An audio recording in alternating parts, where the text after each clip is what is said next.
Thank you, Justin Ao Yang, for that litty ass intro track. You can find him on SoundCloud and YouTube at ZENICS, that's Zenix. And he's also on Instagram at Justin A, which is Justin A with 4 Y's, that's JUSTINAYYYYY. Cool. Beautiful. Beautiful. We're your hosts, Ben, Lenny, and Alex, and welcome to the Conjured podcast. As young creators, we give our take on issues that matter to us and our ever-growing community as millennials. So, in today's episode 7, let's get back to basics. What should you do before you start being creative? So what should you do before you start being creative, right? So people can easily kind of lose sight of their goals and find themselves jumping the gun on their creative journey. So you see these like pillar daddies of the universe, right? All the creative daddies out there. You know who they are. You have some in your head right now. But our personal favorites are Christo, Donald Glover, Jakob Owens, Annie J. Pizza, and the OGs of all time for us. Wong Productions. Yes. I want to steal it. Yeah. So the art looks as if they've kind of conjured it from their own genius. Like, how do they do this? How the fuck do they come up with this creative stuff? You think like, okay, there's no other way except they're just the genius. But the thing that kind of sets these people apart from other people is that they have a process. That's it. That's True. it. Yeah, exactly.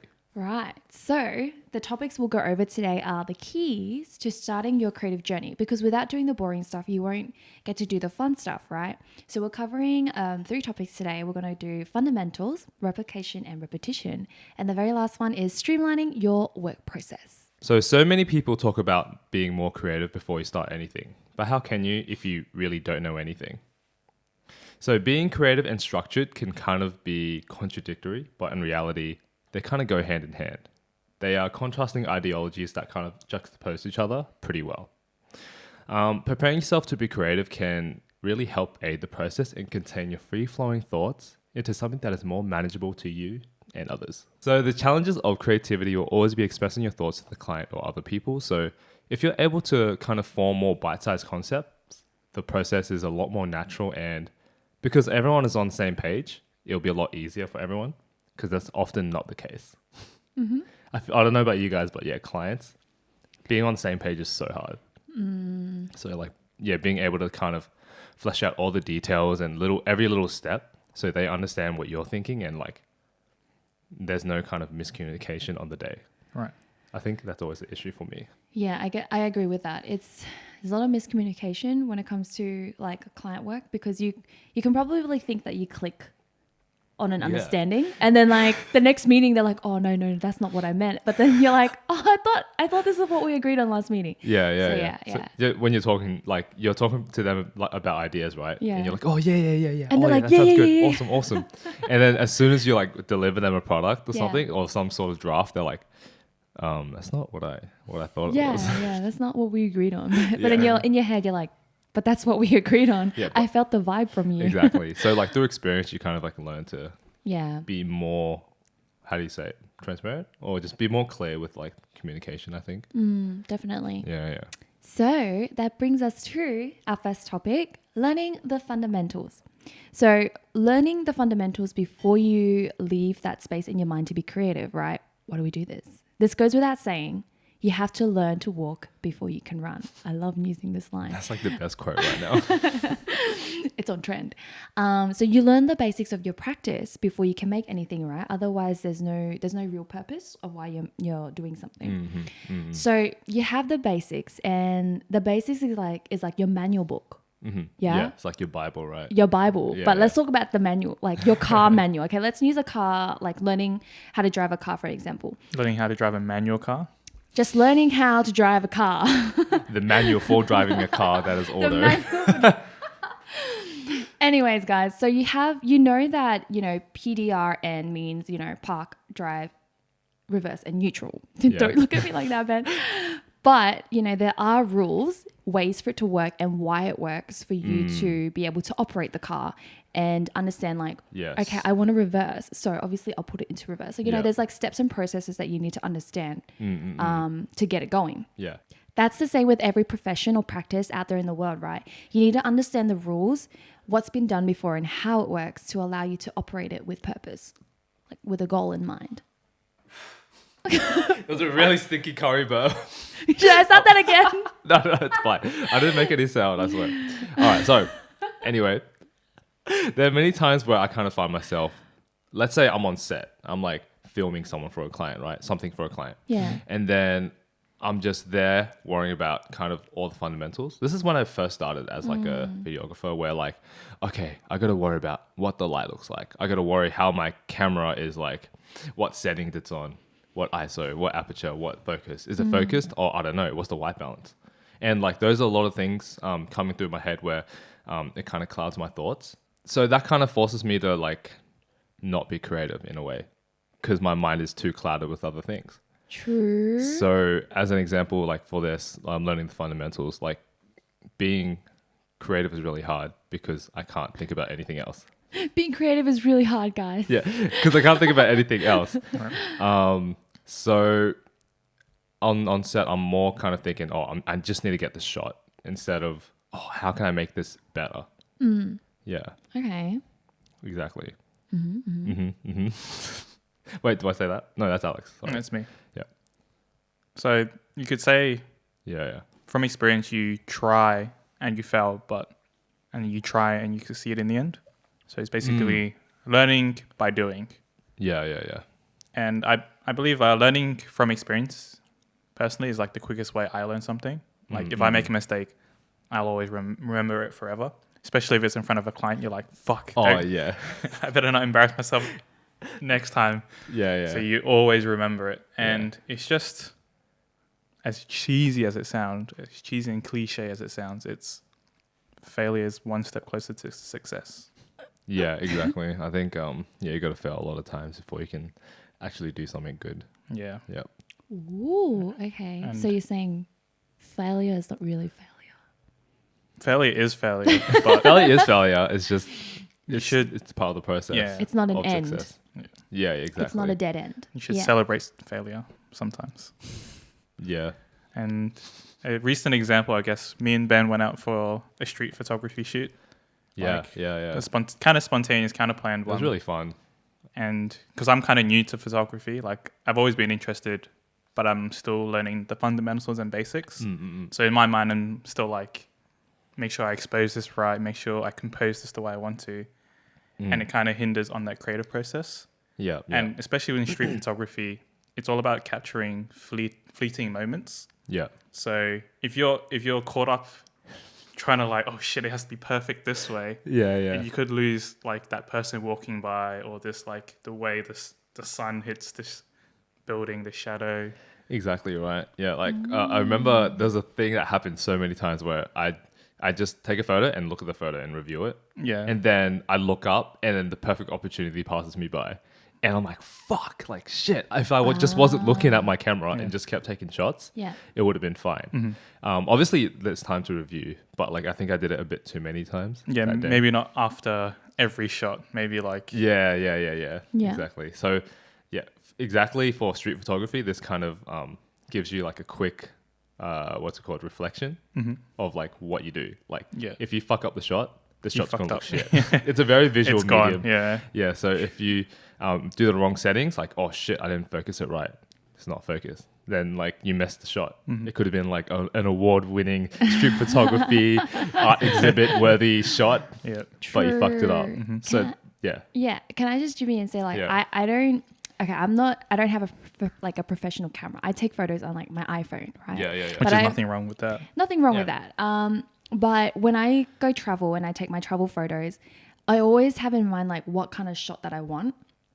Like it's just like quick for me to decide. Like when I see something, I'm like, okay, this is gonna look good like this, and then I'll try to capture that. And most of my photos have been like I've been able to capture that moment, but I don't, because it's on your iPhone. You can just quickly like click like this, but it's more like the composition. I'm like, okay, I want to get it in line. So, and then it's like afterwards when you like finish your day of travel photos or something like that, you go back and look at photos and then you'll start to review them. So I know what you mean about like you do miss the moment if you take a photo and then end up like spending too much time looking at it, and then another moment will pass by. Exactly. But I guess like for iPhone photographers, like it's just easy. You just like point and shoot. Yeah, it's not too, I wouldn't say it's easy. It's just like most things are automatic, but then you got to worry about composition. That's like Composition. you could have going back to like learning fundamentals. This thing is automatic for you, right? Yeah. But like as a basic sense, it's got everything sorted for you. All you have to do is worry about composition. All you have to do is worry about like, okay, I want to get this shot right here. I just have to wait a bit. Yeah. Do you guys personally think like as photographers, like because my profession is graphics design, I work a lot with alignment and getting things like right in the grid or right in the center. Like, is that a little bit different for you guys because you generally do photography, but you do like a broad range, right? Yeah. So I guess it's similar where like composition is like super important. It's not like a thing you think about afterwards. That's the creative process right there. So if you're too worried about like, hey, I need to focus this, or I need to like, is this exposed right? And then you don't compose it properly, because there are times where I take photos of like headshots, for example, and I'm worried about like the client's face, for example, and I'm like, oh yeah, I need you to smile. So they start smiling, bam, bam, bam, bam, bam, and then I go back and look at the photo. I'm like, oh shit, I didn't align it properly or something. Right. So then that's when I quickly review it and then I go back and fix it or something. But it could be easily fixed if I had like those fundamentals just done, sorted, and then I already know it's aligned, and then bam, bam, bam, all I have to worry about is their face. Yeah. I guess it's a bit different for us then, because with graphics design, you learn those things like from the get-go. And so like sometimes when I look at something, I know that's not aligned, and that's like just the practice. Yeah. And you train your eye to look for those things as you progress as well. Yeah. So in saying that, like what other ways can we learn? So you're saying your transferable skills from graphics design. Yeah. So that's like a formal education that you went to. So you can go to uni or a design school, but it's an expensive option, but it could be for you because you get taught by industry experts and leaders. It's just something you got to research on your own. Yeah, it's different for everyone. Yeah. Like where you want to sort of learn. Sometimes it's a bit broad. Yeah, I think everything now is just really easy to get information. Formal education doesn't matter. I don't want to say it from my point of view, because I'm like, that's just me fucking trying to support my own argument. But there are lots of places where you can learn education. Formal education isn't the wrong place to go. It just depends on the person. Yeah.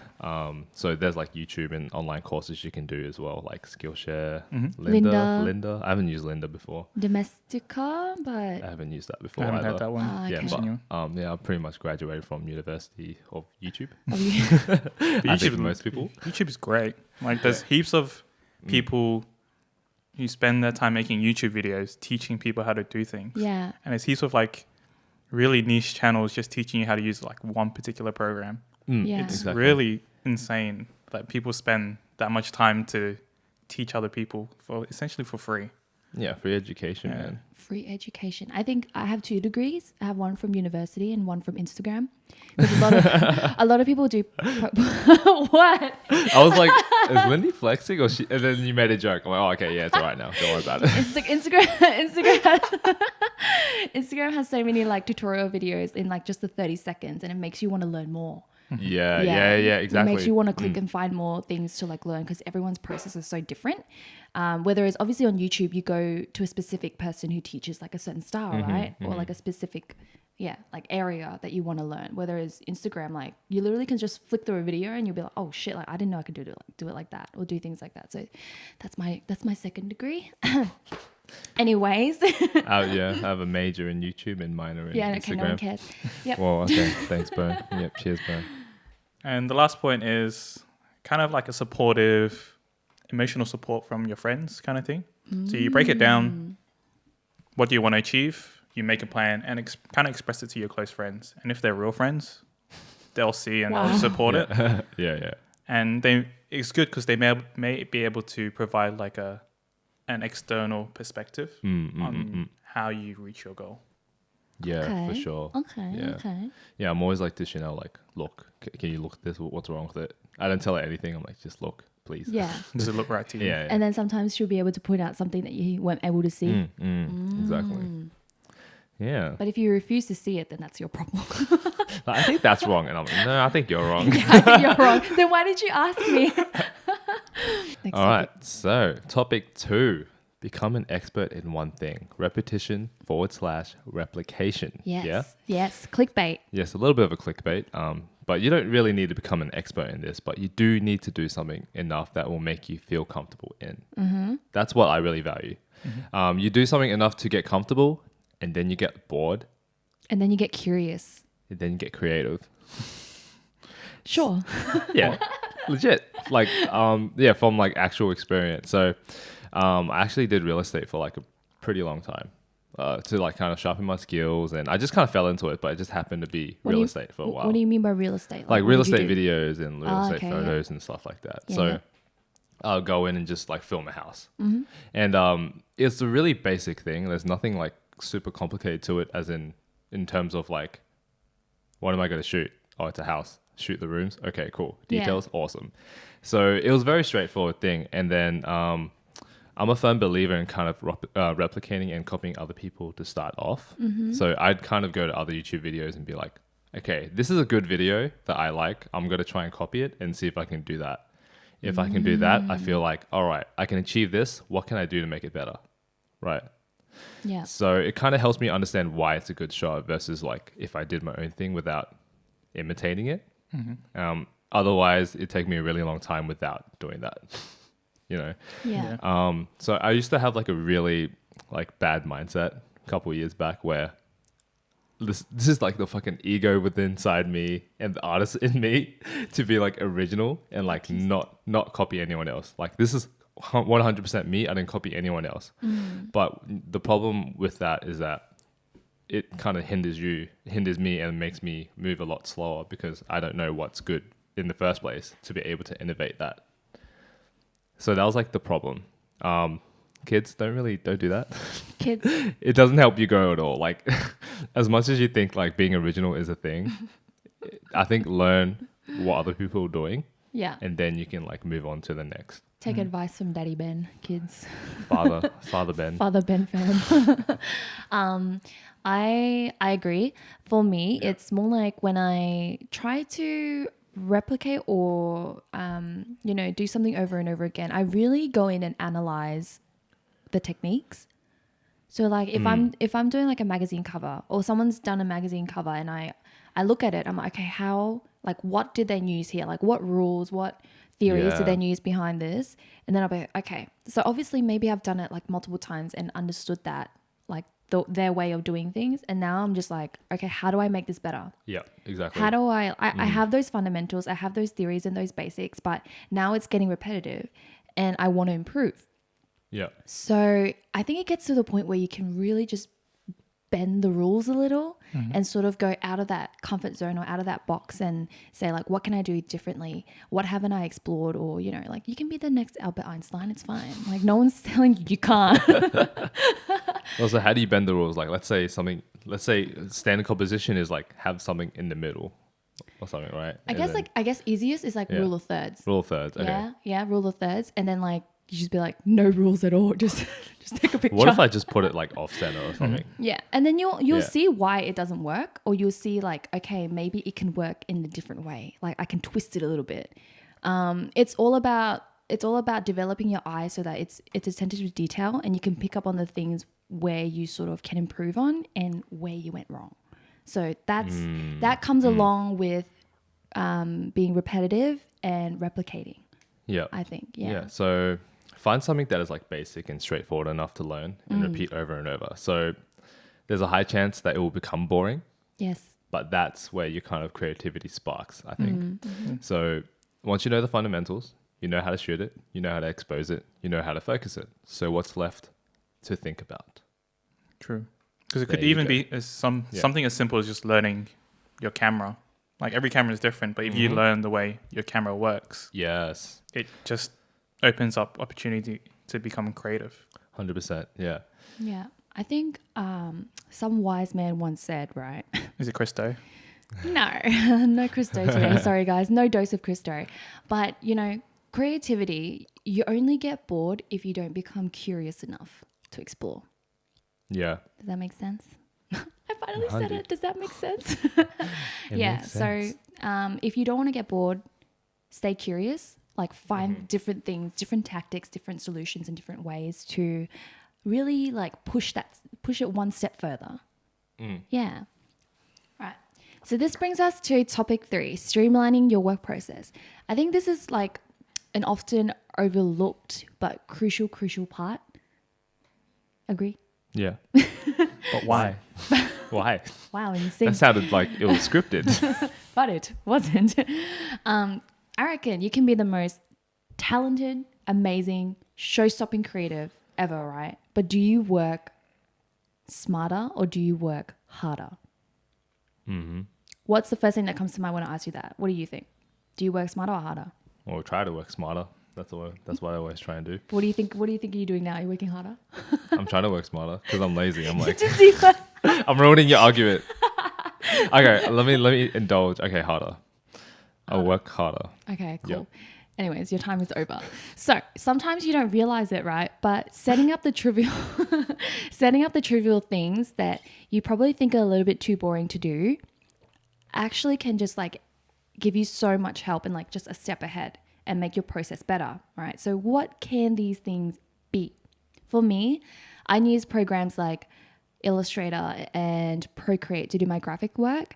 And I didn't know that just by like learning the shortcuts can just save me so much time. Like automatically now, like I'm just like pressing keys without even looking to know what key I'm touch typing. Wow. Wow, right? And you just sort of automatically like know what keys to press when you're needing those shortcuts and tools.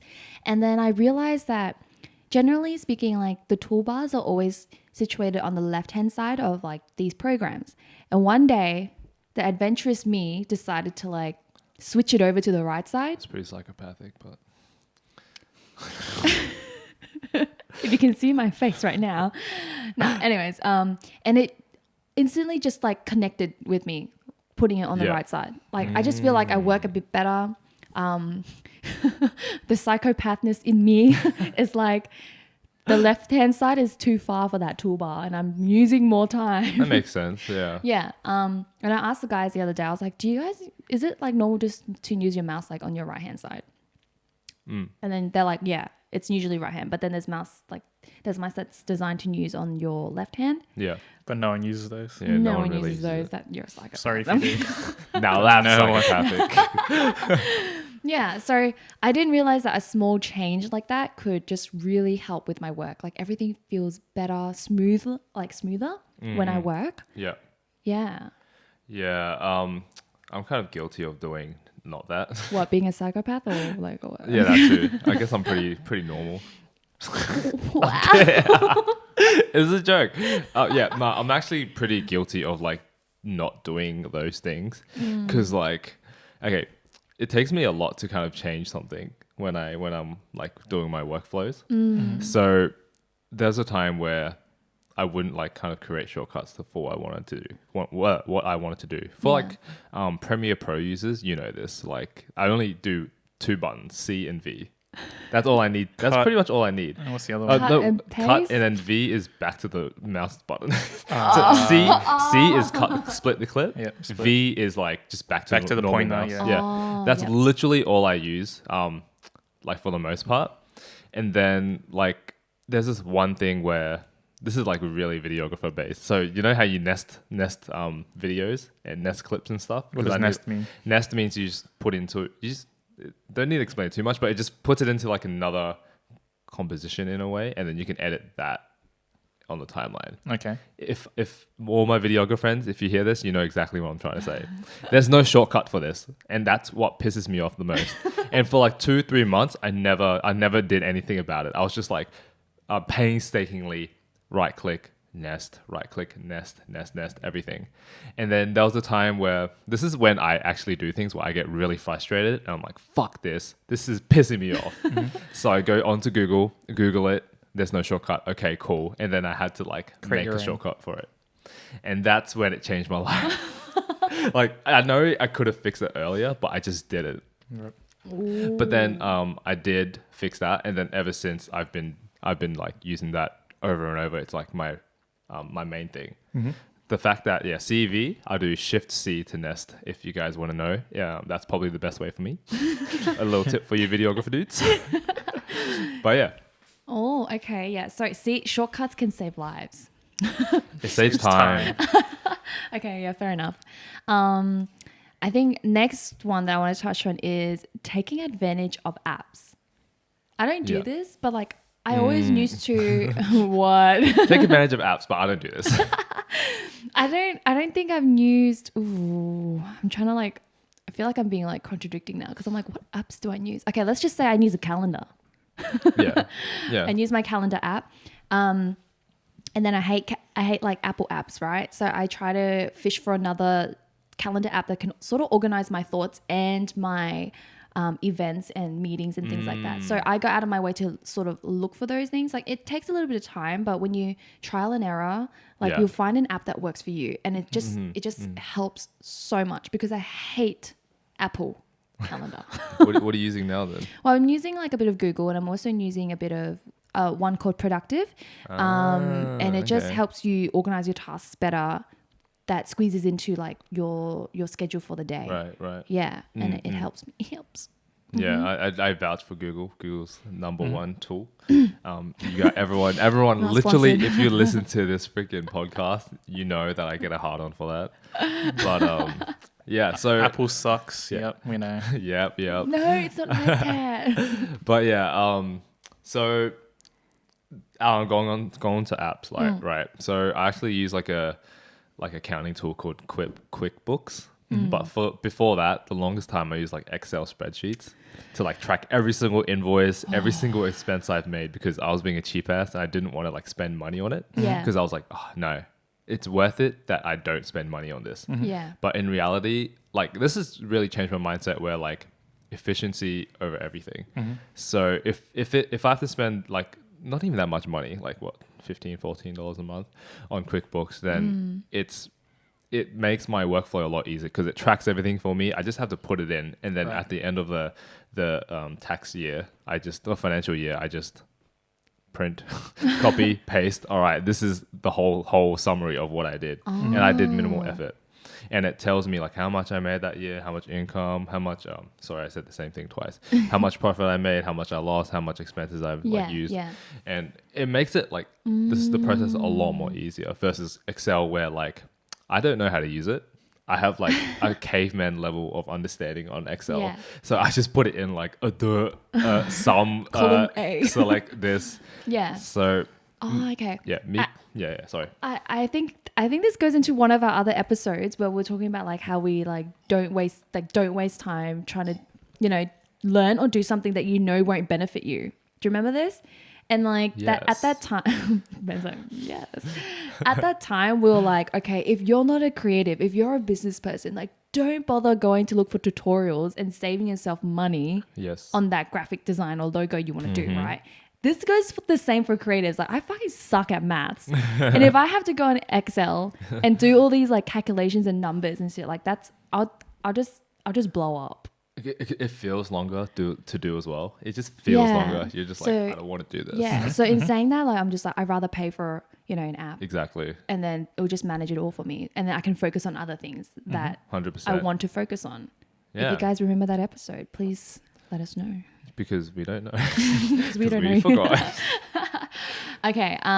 Next point is mood boards and photo documentation. Holy shit. As a graphics designer, we use a lot of mood boards, and I assume it's the same for like Ben and Alex as well. Like Ben will do like more storyboard, right? And like I don't trust my brain to remember shit when I say that I'll remember it. Yeah. And I could be on the train, I could be out in public, and I'll be like, oh, I'll read something, I'll see something, and I'll be like, okay, I need to note that down because like I want to use it for later for something. And like the shitty me notes it down, but then this is the worst part, right? Imagine noting it down but still not remembering what the fuck it was about when you go back to your notes. Like, what is this like? Yeah, I'm like, why did I write these 3 words? Like, what does it mean? Like, and then my brain goes into like some Morse code shit. But it's just a lot easier to write like a quick description of like why you wrote it down, or maybe even just like more detail. Yeah, more detail, so you can sort of trigger your brain to be like, oh, that's what it is. When I saw that thing. thing. Yeah. Because that's me. Like obviously with photos it's a little bit harder because you go back into your album and you're just like, what the fuck is this? Like, why did I take a picture of this? Has anyone ever had those moments? Yeah. That's very delayed. Thanks, Ben. Thanks for your support.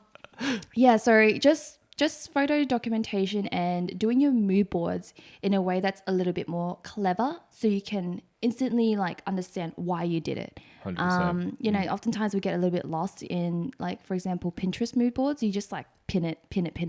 That's cool. Pin it, That's pin it, cool. pin it, pin it, Yeah, pin it. yeah. And then you go back and you're just like, what do I actually want to get out of this mood board, right? So the next level up from a mood board is called a stylescape, where you actually can just cut and paste things out, make it into like, you can do this even physically. That's pretty mood boardy. Yeah. So you can like understanding why you did it, right? Understanding why you decided to like take bits and pieces of those pictures because you like certain things, like mood boards, photo documentation. Yeah. Last point. Last point. Fucking name your files, man. Name your files. I'm so triggered by this. I'm guilty of this. I never used to like name my files. We know. Usually it could just be like screenshot. A certificate. Usually it could just be like screenshot 27th of July 2010 or something. The date. Yeah. But if you're really like, you know, if you're really OCD and organized, you could probably do like name your files, put them the date, put them into folders, and name them what you like. Name them in a way that's like, okay, if I were to go and find this, like, what would I want to type in that's quick and easy, but I'll get it. Yeah. Yeah. Mm-mm. And what? Yeah. Yeah. I think like a good tip, like when I'm doing stuff like this, because I'm pretty like pedantic over like file naming because I always lose shit. Yeah. So it pisses me off a lot. And then I kind of changed the mindset to like write it as if someone else is going to see it. So that way you're kind of like, all right, if I'm someone else and I looked at this, would I know what's going on?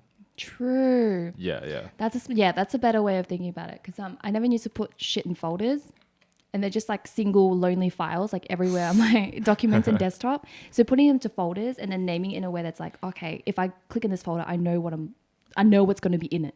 Exactly. Yeah. That's really important. I can't stress enough, because I used to do subcontracting for an agency, and there's this person that just never names files, right? And we always have to spend like, Ben's like, I can sense the trigger in Lindy. But we always spend like so much time trying to look for it. And that just delays your workflow. Yeah. Hard. 100%. And like just trying to find stuff is so yeah, annoying. it's painstaking, and it takes a toll on your work, because like you just want to use more of that energy to do something more worthy rather than just looking for a file on your computer. Like I would rather, because when I do projects, right, and I do projects for like, let's say the same client over and over, I would actually kind of like copy and paste, let's say their logo again into the same folder. Yeah. So then everything is just, what's that word? Independent to itself. So then when I use that, I don't need to take anything else out. But I'm like, that's what I'm trying to do. But it's like hard sometimes when I'm like, oh, seeps, copy and paste. Yeah, copy and paste is like two clicks away. Yeah, we've explained this before, but preparation is key. So when you give yourself less things to think about on the day, you free your mind to all the possibilities. So this is when we talk about, especially for like videographers, where storyboarding, preparing, pre-production is like 80-90% of the work. And on the day, you just execute. If you have to worry about what shot am I going to get, or is this like focused, or is this exposed, then that's already wasting a lot of space and time onto something that you could be doing properly, and like being creative on the day, because that's where the creativity actually kind of sparks. Let's say you know something else. You have like a set structure to the storyboard, and then you're like, oh, I can improve it because I can because this is already set, and I know this is good, but what can make it better? True. Yes, sir. Nice. So I guess like alternately, when you're just starting out, even like just starting out, you're generally like a little lost duckling into the real world. You know, mama's left you, but you might feel uncertain as well. There's one thing that's true though. If you just get the nitty gritty things out of the way, you can use more of that energy on the making, right? Yep. And the process becomes much easier. It's a bit taxing to do at first, but maybe you'll get into a routine of doing it, and then everything will just fall into place. Yeah. For me, it kind of feels taxing, but in reality, it shouldn't be, because That's the main part. Yeah. Yeah, like it's taxing. Yeah. It's because you think it's taxing, but it's not really. It's more taxing to be on the day. Yeah. Yeah. 100%. All right. Takeaways. So, takeaways. Take it away, Ben. Take it away. Take it away. Take it away. Don't give it away. What's that song? All right. Understand the basics, right? Understand why you're learning it and how you could make use of it to your own practice, right? So even till this day, like you might think was trying to say, oh, like learn the basics first, go do your stuff, and then that's it. You don't have to worry about it. But that's not what I'm saying. I'm saying like learn your basics. Even people who are like 10 years into their practice, they'll still go back to like day one books or like intro books just to see what they're missing, just to see what they've forgotten or left out. So understand it, learn it, the fundamentals. I think they're always updating as well with. Yeah, there's always better and new ways to do things. Yes. And learning the new fundamentals. Mm-hmm. Is New important. programs. New programs. Oh, Yeah. Adobe, please. Yeah. And then there's like repetition that we talked about. When it gets boring, get a little curious so you can create more. And then when you get a little bit curious, you go beyond those boundaries of like your fundamentals and your basics. So you can do like something extra. Innovating. Yeah. Innovation. That too. And streamline your work process. We just left this for 30 seconds now. So hope you guys remember what we talked about, streamlining your process. Nitty gritty stuff. Don't think of it as taxing. It is quite rewarding in the end when you have it all pieced together. And it just saves you so much time. Yes. Honestly. Yeah. Okay, that's the end of this episode. That is the end of this episode. Yeah. To wrap up this episode. You both took a breath at the same time, like, and then I looked at Lindy. Are you gonna say it? To wrap up this episode, we hope you followed along and understood why it's important to get the basics out of the way, the fundamentals, blah, blah, blah, blah, blah, before you start anything, right? Don't run before you can walk. You can easily miss out on like just the small things that can be crucial to your development as a creative. And always stay curious. Stay curious. If you like this episode, give us a follow on Instagram at The Cold Drip to stay up to date and know exactly when an episode is out. So that's at The Cold Drip. So it's at THECOLDDRIP. At The Cold Drip. My name is Ben. My name is Lindy. And my name is Alex. And this is The Cold Drip Podcast. Bye-bye. Bye. No singing for me See ya. today. Bye. Cut.